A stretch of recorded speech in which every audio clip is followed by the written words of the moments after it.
Boy, our congregation, our church family, was a microcosm of the hurt that was caused and is still caused by the recession of 2008.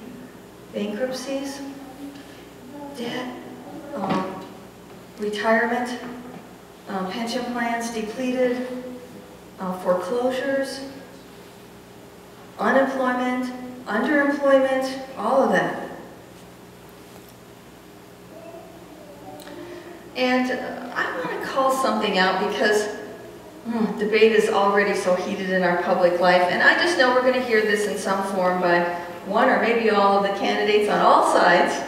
This is not partisan, but they'll ask us, are you better off now, right? Better off now than you were 4 or 8 years ago? Just follow me here. Christians, I need to call that out. That is not even a biblical statement at all.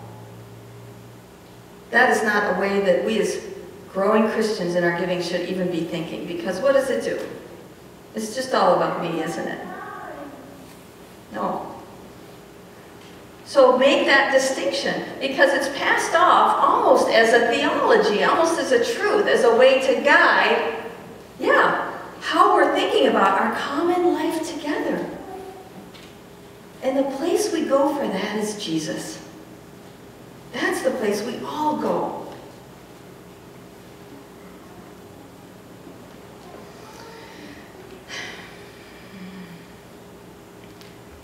It's about systems. We're going to take confirmation students Friday and Saturday into the city. This is about systems that we're part of that are broken and twisted in sin in some places. And it's pretty hard for us to see that sometimes, unless we step out of our place. And it's hard to look at that pain and brokenness. It's hard to think, well, I don't want that to happen. I don't want people to suffer. And yet be part of a system that has broken places, like Jesus saw in the temple.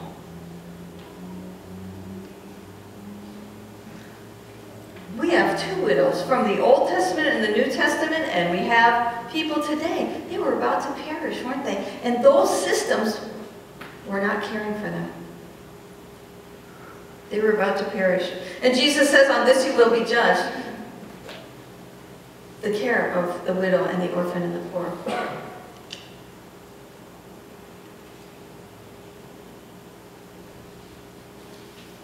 Doing so is going to mean that we have to step out and look at the broken places, and look at the sin, and look at the fallout. Look at the pain. And know that we are connected. And Christ has come to reconnect us. And that will bring to light need for changes. It will take the death of some things in order that Christ's new life and his kingdom can rise.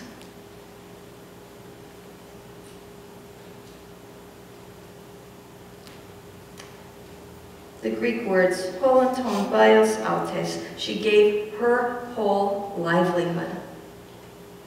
She gave everything.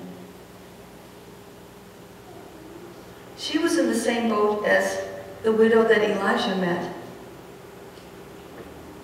I was about to use this last resource and give it to the church and go home and die. The church that was broken in her time, that was supposed to be taking care of her. And so we do praise the widow, that this was between her and God, and a final faithful act of all giving. And who does that next? A few days later.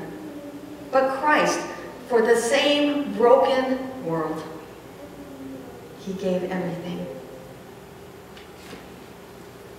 For good. See the power of giving? It doesn't matter what size. God is working through all things. God is working for good. That's the proclamation of this story today. The power of our giving in Christ. And God's power to work for good through it and bring good things and new things and bring us together.